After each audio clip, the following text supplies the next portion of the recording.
Hello, this video is all about smart radiator thermostats. So if you're thinking of fitting smart radiator thermostats to all your radiators or just maybe some of them to make them more efficient or give you more control, then I strongly recommend that you watch this first of all, because I fitted smart radiator thermostats to all the radiators in my house, and after several months and playing around and adjusting settings, I then took half of them back off again and I replaced them with just the standard thermostat. So of course I'm going to go over the reasons why I removed half those smart radiator thermostats, and I'm also going to go over the pros and the cons which I found after fitting them onto my system. And in my opinion there's some pretty good fors and against why you might want to fit them, so make sure you stick around to the end of the video. Hopefully I'm then going to give you enough information so you can decide the best way to go about fitting them onto your own system and whether indeed you want to fit them at all. Right, now let's get on with talking about these smart radiator thermostats. Now I've been a heating engineer for 30 years and I've probably fitted hundreds of boilers,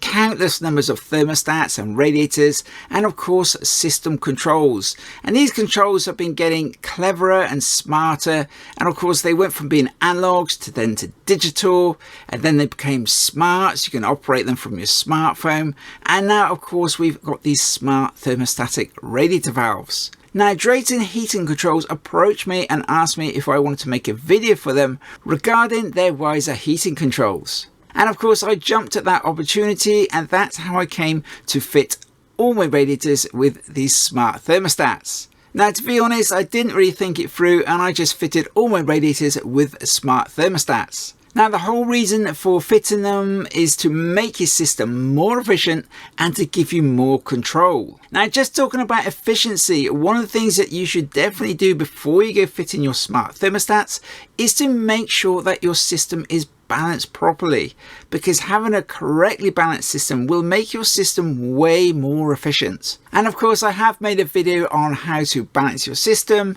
but importantly I've balanced my system and it is balanced really well, and that's before I fitted the smart thermostats. Now briefly, what balancing your system does is it makes it run more efficiently. So we make sure that all the radiators heat up equally, that we have the correct amount of flow across the radiator so that each radiator runs efficiently, and importantly the flow out of the boiler and return back to the boiler is at the correct temperature so that the boiler will then condense properly, which will make it way more efficient. So my system was already running pretty efficiently. Now adding smart radiator thermostats will allow you to turn off each individual radiator. So in effect that radiator is then turned off and no water can flow through that radiator. So that then means you can turn on just one radiator. That's going to bring the heating on and just heat up that one radiator.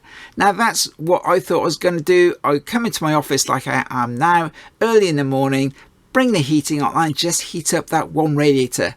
So you can add times and temperatures to that one thermostat so it controls just that one radiator completely independently of the rest of the system. Now like I said earlier, I didn't really think it through and it became obvious straight away that that just wasn't going to work. That then got me thinking about the rest of the system and how that was going to work. I tried changing settings on my boiler, tried changing other things, but I realized that this just wasn't working. Right, now for the technical stuff. Now every boiler, also depending on its age, has a different way in which it starts up, and each boiler will have the lowest power that it can run at. So for instance, the brand new Ecotech Plus combination boiler, that has a lowest power rating of 4 kilowatts. So what's 4 kilowatts? Well, if you take a radiator which is 600 high and you make it 1 meter long, that's a single panel, that radiator will be roughly around about 1 kilowatt. So you need 4 radiators of that size to make up 4 kilowatts. But I wasn't trying to turn on 4 radiators which were equaling 4 kilowatts. I was just trying to turn on my one small office radiator which is probably barely even half a kilowatt.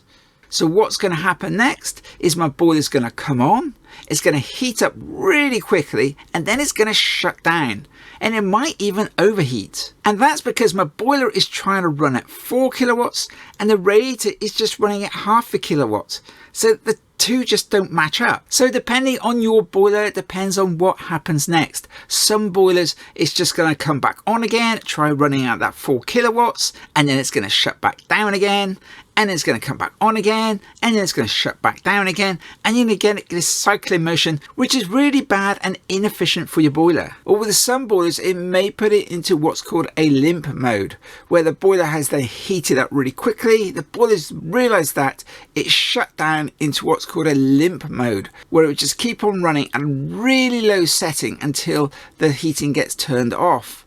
But if your heating just stays on and then you turn on more things, it'll then just stay in that limp mode and the heating will never get hot because the boiler is literally just ticking over. I have come across this several times where people have fitted variable speed pumps onto their systems, and then what happens then is maybe the boiler is a little older, it's got quite a high resistance through the heat exchanger, they maybe turn down a couple of radiators, and then the pump thinks that it doesn't need so much flow, and so it reduces the flow, when in actual fact the boiler wants more flow, and so the boiler then overheats, it then shuts down, and then the heating only ever gets lukewarm. But what I tried to do was to turn on my one office radiator, which at most is probably half a kilowatt. The boiler is going to come on maybe at its lowest power, so it's going to be coming on here, and then this little radiator, the power is down here, which it needs, and so we've got this big discrepancy to what the boiler is producing and what the radiator actually needs.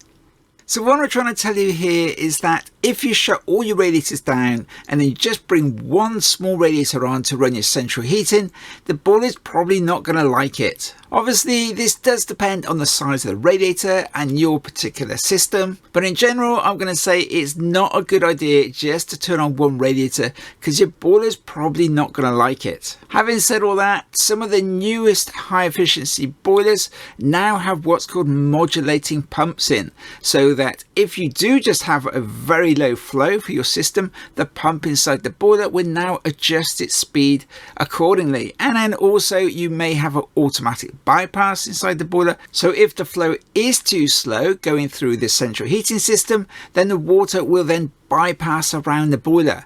But that's not an ideal situation. So for instance, the latest Valiant combination boiler, that does have a modulating pump in, it does have the auto bypass, and then all three things, the burner, the bypass and the pump, they all kind of talk to each other to make the boiler run at its most efficient. So that boiler might be able to run with just that one radiator turned on. So if you are going to fit Smart Radiator Thermostats, you're probably going to need to set them so several of them all come on at the same time. Now going back to my system where I have a slightly older boiler, I have an Eco Max. It's still a high efficiency condensing combination boiler, but it is a little bit older now. And of course you may not have a brand new top of the range boiler which does all those functions I was talking about. But on my system, the boiler is actually worse because what it'll do is it starts up at a slightly higher power rating. I mean, it's only on for a second or two and then it drops down to its lowest power setting. But in that couple of seconds, the boiler has heated up, it's got too hot too fast, and then it shuts down and goes into that limp mode I was talking about. And to make matters worse, I have balanced the system like I told you, and this little radiator in my office, it has a really slow flow for it. So again, my boiler is not going to like it because the flow isn't fast enough through the central heating system or through the boiler. Now some of the heating engineers who are watching this will know that the Valiant EcoMax boiler does have an auto bypass, but it is non-adjustable. So when I balance my system, I found that this bypass just stays permanently open. So it's absolutely useless. So I blocked that off a long time ago. So to make my boiler run happily, I've had to remove about half the smart thermostats from the radiators. So I've removed them from my hall radiator, from my two landing radiators, from my front room radiator, and also the dining room radiator, and then I also have a kick space which doesn't have one on. So that's 5 radiators which no longer have those smart thermostatic radiator valves on. So now when my heating comes on, the boiler just about runs okay, although every now and again I do hear a little bit of cavitation from the pump. Now what's cavitation, I hear you say? Now, cavitation comes from your pump, and when it's spinning, if it doesn't get enough flow through it, it actually draws air out of the water and you get little bubbles inside the pump, and you can hear these little bubbles, little sounds getting washed around your system. And sometimes in my hall radiator I hear these little bubbles coming down the pipework and going into the radiator, so I still know that my system isn't running as well as it should do. And that's because my system is balanced really well and all the radiators have just the right amount of flow through them. But I still have smart thermostats on the other half of my system, and those will be shut down, and so there's just not quite enough flow at times to satisfy the pump in the boiler. But at least my boiler's burner is happy and that's running okay. I don't hear any sizzling. That's when the water is just on the verge of going too slowly and beginning to boil. That's when you get this sizzling kettling sound where you can hear bumping and banging coming from your boiler. That can be due to not enough flow through your system. And yes, of course, for the engineers, I have range rated my boiler, so it is only at about 12 kilowatts now, and it is a 35 kilowatt boiler for the hot water. So what's range rating? Well, you can adjust the power that the boiler will operate at for the central heating. So for instance, my boiler is a 35 kilowatt boiler, but that is for the hot water, and the central heating will run at a maximum power, I think it's around about 28 kilowatts. But I've adjusted that power so the maximum that the boiler can run at for the central heating is only about 12 kilowatts. And again, a range rating the boiler will make it run more efficiently. Now, just before I get on with the pros and the cons of why you might want to fit some smart radiator thermostats, I'm just going to sum up on what I've just been talking about. So if you're thinking about fitting some smart radiator thermostats, you also want to be smart about where you go fitting them. So if you've got an older boiler and you're fitting smart radiator thermostats, I would suggest that you want to have several of them come on all at the same time so the boiler doesn't overheat and your pump doesn't cavitate. Or you have several radiators where you don't fit the smart radiator thermostats. Basically, you want to have enough flow around your system so your burner doesn't overheat and your pump doesn't cavitate. And I have found out when I've been to people's properties and they've fitted smart thermostats themselves, I can hear the boiler is sizzling and sometimes the pump cavitating. So do watch out for that. And of course, there are other things you can do to make your boiler more efficient, like balancing your system. And also you could range rate the boiler to reduce the power at which the boiler runs at, but you may need an engineer to do that. And a really easy thing that you can do is to just turn the thermostat down on the boiler so the radiators will not run at such a high temperature. But of course you can only do this on a combination boiler. If you have a traditional system where you have that large hot water tank, you can only set the thermostat on the boiler to about 65 degrees, and you don't want to go much lower than that because it affects the temperature of the hot water. So on a combination boiler, you can turn that thermostat down so the radiators run at a lower temperature. But in the midst of winter, when it's really cold, you may find you need to turn that temperature back up again to make your radiators run hotter so your house gets hotter. Right, now let's get some pros and some cons of smart radiator thermostats.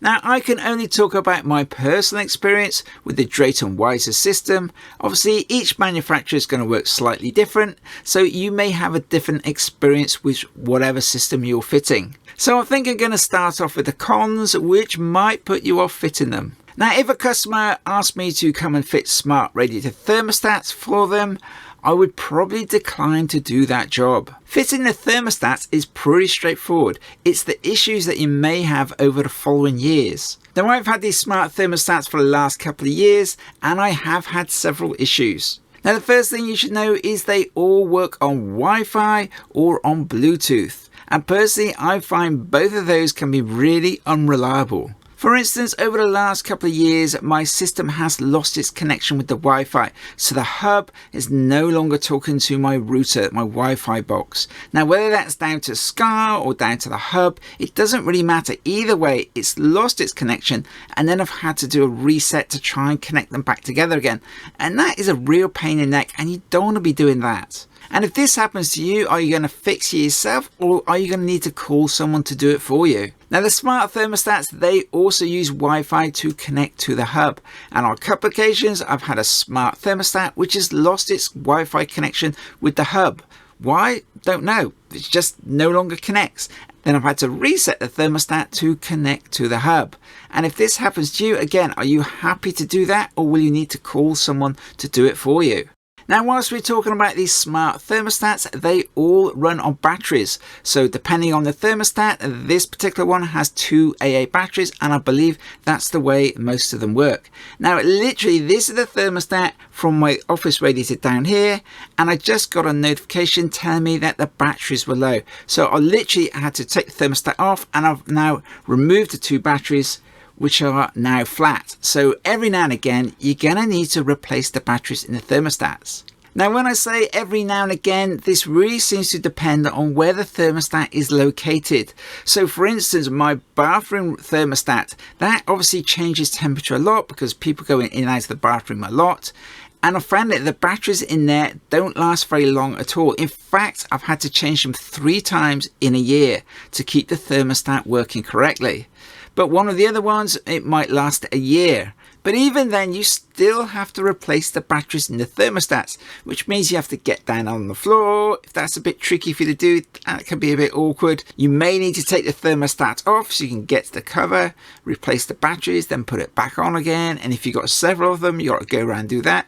It's not hard, but it's just another thing that you have to do in our modern busy day lives. Now apparently they did do an update recently which is supposed to make the battery life last longer, but I have found the best I can get is just about a year on some of them, but usually I have to change them twice in a year. And that adds up to an awful lot of batteries, and it's just a bit of a pain in the neck. And of course you don't want to fit cheap batteries, you want to fit good long life batteries, and they can be quite expensive. And you definitely don't want to let them go flat because obviously that might damage the thermostat. But also there's another issue which I came across when my battery got really low, and I'll go into that now. Now you can get notifications to tell you when your batteries are going flat. Of course that is going to depend on what system you have, but I had received some notifications telling me that my batteries were now getting low, and I just hadn't thought much about it. I just thought I'd change those later. And then one day me and my wife, we came back into our house and we said, why is the heating running? And I don't know. The heating was running in the middle of the day. We'd been out all day and the heating was on. Don't know how long it'd been on for, but the heating was running and my house was quite warm. So what had happened was the batteries inside the thermostat was getting a little bit low, and then the thermostat had sent a signal to bring the heating on. But because the batteries were really low, it then just didn't have enough strength to send a signal to turn the heating back off again. And so the heating just stayed running. The thermostat was essentially dead in the on position, and the heating just stayed running continuously. Now they may have made an update which has fixed this little issue, I don't know, but you just got to bear in mind every system is going to be different, and I don't know what other systems would do when the batteries start getting low inside the thermostats. Now this has happened to me on more than one occasion, so much so that I've now taken to actually turning the heating off on my boiler. This is in the summertime, but still I don't want my heating coming on randomly in the summer sometime because there's been some sort of technical issue going on between the thermostats, the hub and the Wi-Fi. So yeah, that's what I'm now doing. I now turn my boiler off to make sure that my heating definitely doesn't come on. And I've also taken to just replacing all the batteries all at once at the beginning of the winter. But that just means there's a whole bunch of waste there with a whole load of batteries getting chucked away. And I'm not sure if that's very environmentally friendly. Now here's another little annoyance which I came up against when I was setting up the system. Now this is going to depend on the brand which you choose, whether it's Tado or Honeywell, Weiser, you name, there's a whole bunch of them now which you can choose from, and they're all going to work slightly differently. Hopefully I can explain this so it makes sense. Now I fitted smart thermostatic radiator valves to the radiators downstairs and one in my downstairs toilet. So like I said before, I set a time for it to come on and a time for it to go off, and I've done that twice a day, and I've also set the temperature to 19 degrees. So that little downstairs toilet will get heated in the morning and on the evening to 19 degrees. Now what I found was happening was the rest of my house had warmed up and had now turned the heating off. But because this little downstairs toilet, it gets a little cooler, it had then come on. So my boiler had fired up and it's heating up the downstairs toilet on its own. And I don't want my boiler coming on and warming up the pipework and just to warm up the downstairs toilet. I don't really care that it gets cold. And of course I can't have a small radiator in my downstairs toilet running on its own because my boiler's not going to like it. So then what I tried doing was adding that cloakroom to the zone. So I'd added it to my downstairs zone. So I have a room thermostat on the wall, and when that calls for heat, it then turns all the radiators on which are in that zone. And that would include now that downstairs cloakroom. But the problem with that is all those radiators on that zone will now run at the temperature that my thermostat is set to. So if I got my house set at 21 degrees, now the cloakroom is being heated up to 21 degrees. But really, I only want it at about 19. And if I decide I want to have my heating on all day long, that now means that that downstairs cloakroom will be heated all day long at 21 degrees. And I don't need it heated all day long at 21 degrees. I just want it heated in the morning and on the evening to 19 degrees. So what I decided to do was just to take that smart thermostat off my radiator in that cloakroom and replace it with a standard thermostat. So not a smart thermostat at all. So manufacturers, if you are listening, this is where I feel it needs a little bit of improvement to give me some more control. Now I know this makes it a little bit more complicated, but I feel it is needed to make the system efficient. So what I want to happen is my downstairs toilet, I want to be able to set time and a temperature on that, but I only want it to come on when the main house is on. So if the main house isn't being heated, no matter what this thermostat is saying to do, it's not going to come on, because I don't want my downstairs toilet being heated without the rest of the house, because that's just a waste of energy. Now maybe they're going to make an update and change this, but importantly every brand is going to be slightly different, and you just need to think it through how you're thinking about using them and making sure that the brand you're going to choose is going to do what you want it to do. Another little annoyance is updates. So updates on that app. Now you know what it's like. We've all got apps on our phone. We open them up and then suddenly they've changed and they don't look the way they used to. I know that's a small thing, but it can be really annoying, and then all you want to do is go to those regular settings, you know, and it's all different. I'm afraid it's part of having an app on your phone now, but it is a little annoyance. And for the older generation, using a smartphone is definitely a real issue. Another con is technical issues. Now these things do go wrong and you do get technical problems, and then who you're going to call to get it sorted out. Now if you call an engineer, you may find that they're unwilling to come and help you, because what is the problem? Is it an IT issue? Is it, the internet, or is there a fault with the boiler? Now quite often it ends up that there's some sort of issue with the connection, and I'm not an IT guy. And I don't want to be standing in a customer's house waiting for a light to start flashing to indicate that is now downloaded a new update, because I don't want to be charging the customer to stand still waiting for things to reconnect, because sometimes it can take hours. And of course you can call the technical helpline to help you out with your technical issue.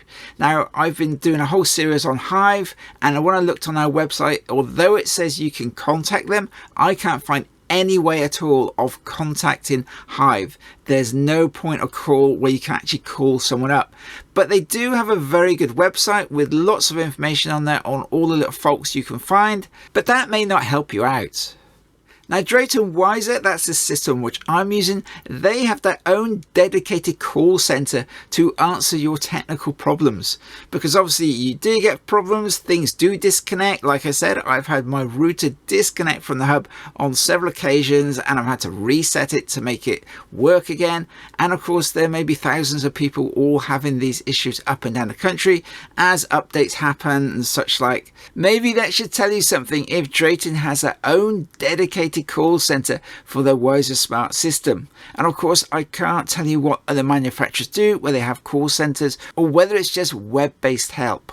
So for me, that is a real down point. You just don't want the hassle. And if my wife had her way, she would probably say she would want to go back to the old system and not use the smart system, because the number of times she's picked up her phone and gone, I'll put the heating on in my sewing room because she wants to do a bit of sewing or something, and the app's all changed and it doesn't look the way she wants to, and all she wants to do is press that one button which I set up to turn our heating on, and then it's not there anymore, and then I've got to get a phone and play around that, adjust the settings. It's just a real pain in the neck, but I'm afraid it is part of our modern age. Another down point to consider is that companies do sometimes discontinue things, or they make them obsolete. So if something became faulty and needed to replace it, you may find that that product is no longer available. Now, just before I move on to why you would want to fit smart radiator thermostats, I just want to quickly introduce myself. My name is Ballard and I've been a gas registered engineer for nearly 30 years. The aim of my channel is to help you with your central heating and your plumbing. If you find this video at all useful, then please give me that little bit of feedback by clicking on that thumbs up or the subscribe. You can ring on the bell if you want to receive a notification, and of course you can share the video with your friends. If you visit my website, I have categorized all my videos on products and parts that I recommend, so you can easily find what you're looking for. And I'd like to say a really big thank you to everybody who's bought me a cup of coffee and left me a donation in my toolbox fund. It's really appreciated, and it does really help me to make more videos which will hopefully help you. So the pros, why you would want to fit some smart radiator thermostats. Well, we do want to get more control and we do want to get more efficiency. And of course, having these on your system does definitely do that. It was going to make your system more efficient and it is going to give you more control. Now, efficiency and control, they tend to work hand in hand. So what's really good about these smart thermostats is you can then zone complete areas. So for instance, quite often we don't want to be heating our upstairs. We only want to heat that at certain times of the day. So we can zone our complete upstairs and have that all turned off and only have the radiators on downstairs. And that is definitely going to save you some money, and it's also going to make your system more efficient because obviously you're not heating up parts of the house that don't need to be heated. Another plus point is you can turn on individual radiators. So I've now removed the smart radiator thermostats from the main living area of my house, but it still means I can then come into my office, which has still got the smart radiator thermostat on, and I can just turn on my office radiator. It does mean that my downstairs will heat up also, but that doesn't really matter because I don't mind the rest of the house being heated. But it does mean I can have this radiator off all day long and not have it on when the rest of the heating is on in the house. Obviously, this is saving me money and giving me more control. Another plus point which might be helpful for some people is geofencing. What that means is that when you leave your property with your smartphone, it'll then turn your heating off. And that can be really useful, and then when you come back in again, it then turns the heating back on again. But obviously that does depend on the system that you're using and whether they have that function, and you may need to use a separate app to set up that geofencing.